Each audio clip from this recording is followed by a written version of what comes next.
What is going on, talkers? It can be tough to know whether you're talking about the right thing.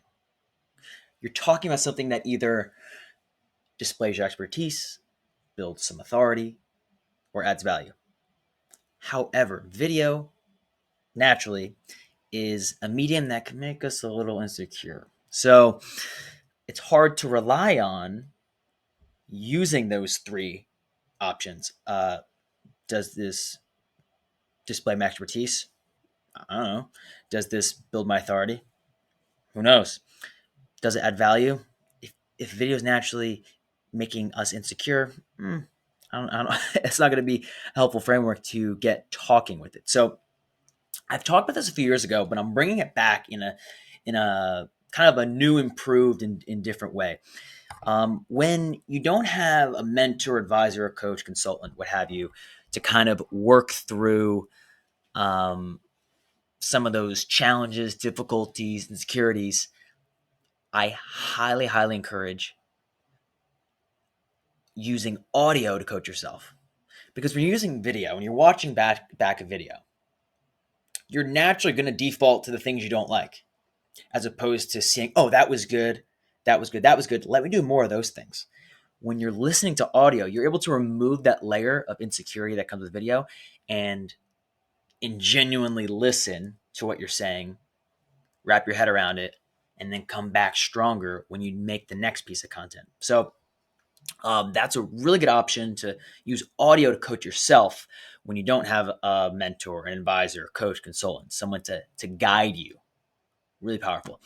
But as I mentioned, this is something I talked about a few years ago. So now I'm bringing it back in a slightly different way. It's a bit more, even more action oriented. So um, if you talk to most people in the content space, media space, video space, there'll usually be something along the lines that's said of, if you're recording, if you're creating a podcast, you might as well do video anyway. Now, I'm of the belief that it's not exactly true. You might as well do video anyway.